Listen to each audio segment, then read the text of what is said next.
भूतों का गिल्ली डंडा।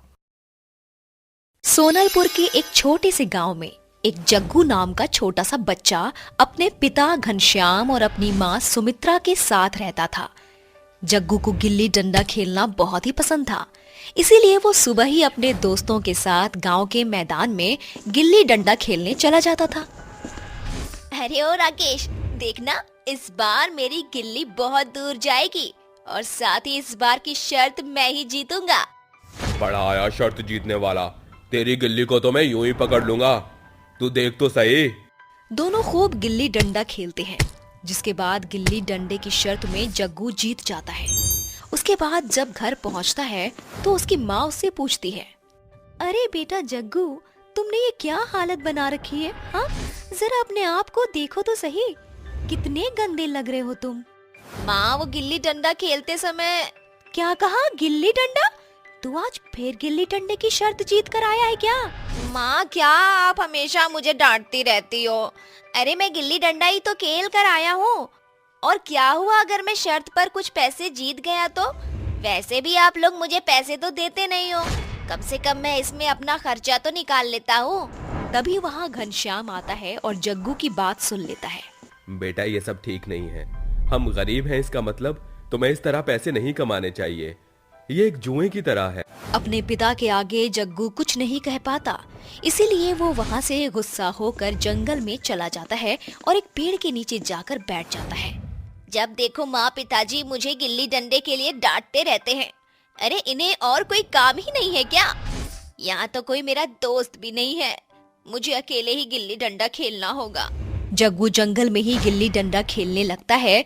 वहीं पेड़ के ऊपर दो भूत बैठे हुए उसे देख रहे होते हैं। अरे अरे देखो, ये बच्चा गिल्ली डंडा खेल रहा है, इसे देखकर तो मुझे अपना बचपन याद आ गया।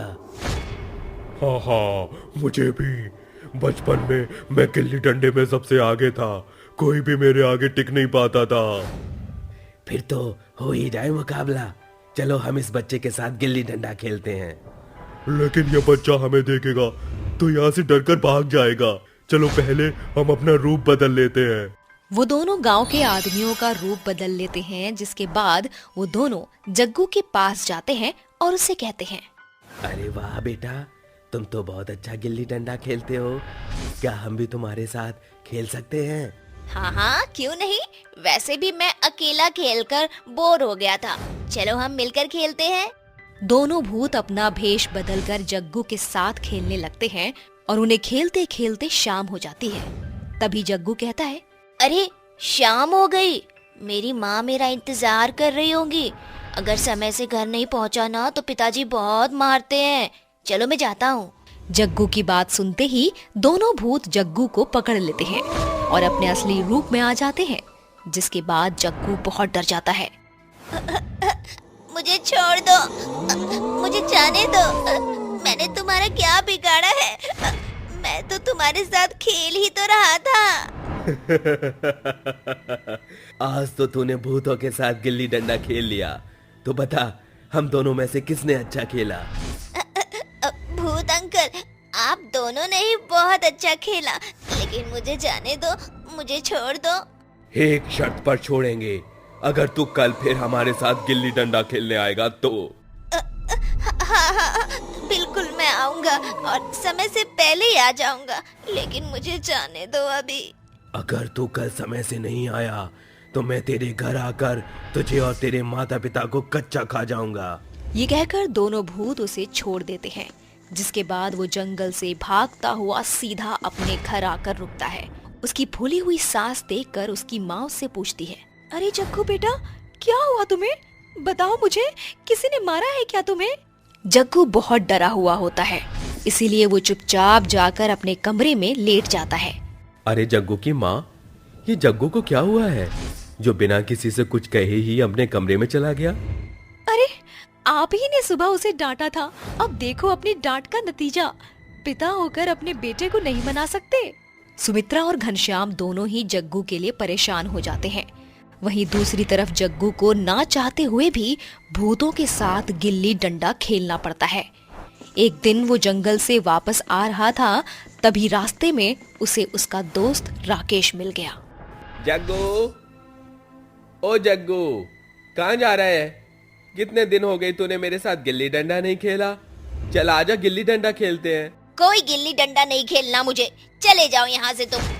जग्गू वहाँ से रोता हुआ अपने घर पहुँच जाता है और उसे इतना परेशान देखकर उसके पिता घनश्याम उसके पास आते हैं और उससे पूछते हैं, मैं तुम्हारा पिता हूँ, तुम चाहो तो मुझे अपनी परेशानी के बारे में बता सकते हो बेटा। हम दोनों मिलकर कोई ना कोई हल जरूर निकाल लेंगे।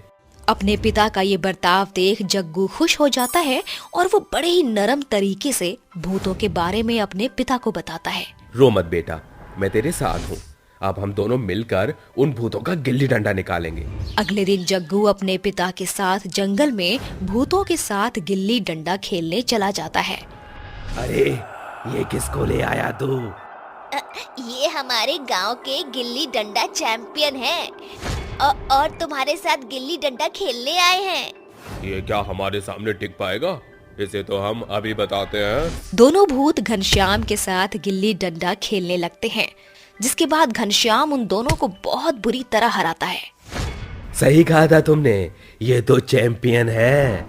हाँ चैंपियन तो होऊंगा ही, आखिर जग्गू का बाप जो हूँ। उसकी बात सुनकर दोनों भूत कंफ्यूज हो जाते हैं। इतने में घनश्याम एक मशाल में आग जलाकर दोनों भूतों के ऊपर फेंक देता है, जिसके बाद दोनों भूत जलकर राख हो जाते हैं। देखा बेटा, गुरु गुरु होता है और चेला चेला होता है। आखिर तेरे बाप ने दोनों भूतों को मजा चखा ही दिया। पिताजी मुझे माफ कर दो, मैंने आपको बिल्कुल भी नहीं समझा। और उसके बाद दोनों हंसी खुशी अपने घर वापस लौट जाते हैं।